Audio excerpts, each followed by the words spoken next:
देशव्यापी अभियान है संविधान बचाओ अभियान कांग्रेस पार्टी का, जिसके तहत हर जिला स्तर पर ये कार्यकर्ता सम्मेलन आयोजित किए जा रहे हैं। इसके बाद विधानसभा स्तर पर भी किए जाएंगे।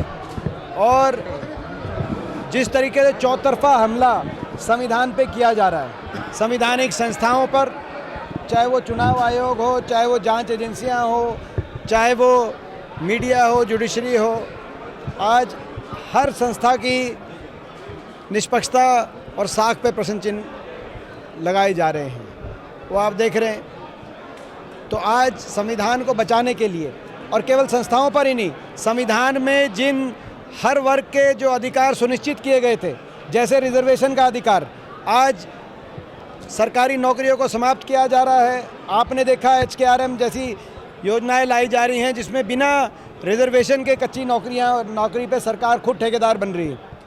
तो ऐसे में संविधान को बचाने के लिए कांग्रेस पार्टी का अभियान है संविधान बचाओ अभियान, उसके माध्यम से कार्यक्रम किया गया था। नंबर 1। नंबर 2, जहाँ तक पानी की बात है, जो जल संकट है, ये सही बात है कि जल संकट पे पंजाब से लड़ाई लड़ी जाए और पूरा हरियाणा एकजुटता से लड़ाई लड़ेगा। और कल सर्वदलीय बैठक में हमने यही आश्वासन दिया कि कांग्रेस पार्टी पूरी तरीके से सरकार के साथ है। हरियाणा के जलों के हितों की रक्षा सुरक्षा करने के लिए सरकार जो भी कदम उठाना मुनासिब समझे वो उठाए, और हम पूरी तरह के साथ हैं। लेकिन ये भाजपा सरकार केवल भगवंत मान सरकार को कोस कर अपनी जिम्मेदारी से पीछे नहीं हट सकती, क्योंकि कहीं ना कहीं जो आज ये जल संकट बना है, इसके लिए भी ये जिम्मेदार हैं।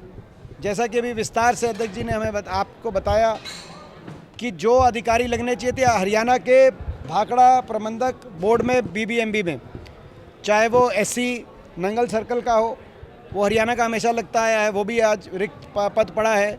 चाहे वो मेंबर इरिगेशन हो, चाहे वो सेक्रेटरी हो, तो ये कई वर्षों से ये पद जो हरियाणा के अधिकारी लगने चाहिए थे, कोई हरियाणा का अधिकारी नहीं है। तो ये सरकार के नकारापन का ही नतीजा है। इसलिए सरकार, ये भाजपा सरकार जिम्मेदार है। और दूसरी बात, जो आज हमारी मांग है, जो आदरणीय अरोड़ा साहब ने जिस बात को कहा कि 2016 से आज तक इन्होंने केंद्र सरकार से समय नहीं लिया हरियाणा के हितों के लिए, जब से सुप्रीम कोर्ट का फैसला SYL का हमारे हक में आया था, और अब तो भाखड़ा की बात आ गई। हमारे हितों के लिए केंद्र सरकार के पास अगर प्रधानमंत्री, जल संसाधन मंत्री के पास जाना पड़े, राष्ट्रपति जी के पास जाना पड़े, कहीं भी जाना पड़े, तो एकजुटता से हम सभी तैयार हैं। सभी हरियाणा के 15 के 15 सांसद और सभी विधायक, सबको लेके मुख्यमंत्री जी चलें, समय लें, प्रधानमंत्री जी से समय लें, और हरियाणा के कम हितों के लिए कम से कम केंद्र पर जाके दबाव बनाया जाए। तो ये समय लें। हम इनसे यही उम्मीद करते हैं जल्दी से जल्दी समय ये लेंगे। नहीं तो जो विपक्ष की भूमिका हमें बनानी होगी, वो हम हरियाणा के जल हित के रक्षा के लिए जो हमें जिस तरह का लड़ाई लड़नी होगी वो हम लड़ेंगे।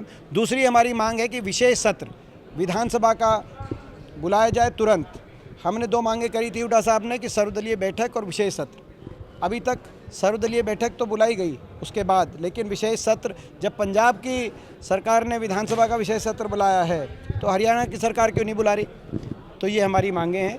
तो ये 2 बातें आज प्रमुख हैं। आदरणीय अध्यक्ष, ये असंवैधानिक है और कोई भी प्रदेश सरकार ये नहीं कर सकती। और ये जल, ना ये पंजाब का जल है, ना ये किसी प्रदेश का जल है, ये देश का जल है। और ये डबल इंजन की सरकार बनाई थी लोगों ने।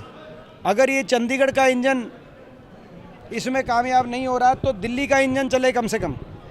और पंजाब के एक सिंगल इंजन की जो सरकार है, कम से कम उससे भारी ये डबल इंजन होना चाहिए। और दिल्ली की जो सरकार है, वो ऐसे कदम उठाए कि जो फैसला ले चुकी है BBMB, वो फैसला लागू किया जाए। फैसला लेने के बाद भी लागू नहीं करने दे रहा पंजाब। ये तो मैं समझता हूँ किसी भी प्रजातंत्र में, संघीय ढांचे में, संवैधानिक व्यवस्था में ये अस्वीकार्य है। और इसमें कदम अगर उठाने हैं तो केंद्र सरकार को अब कदम उठाने हैं, उनके पाले में गेंद।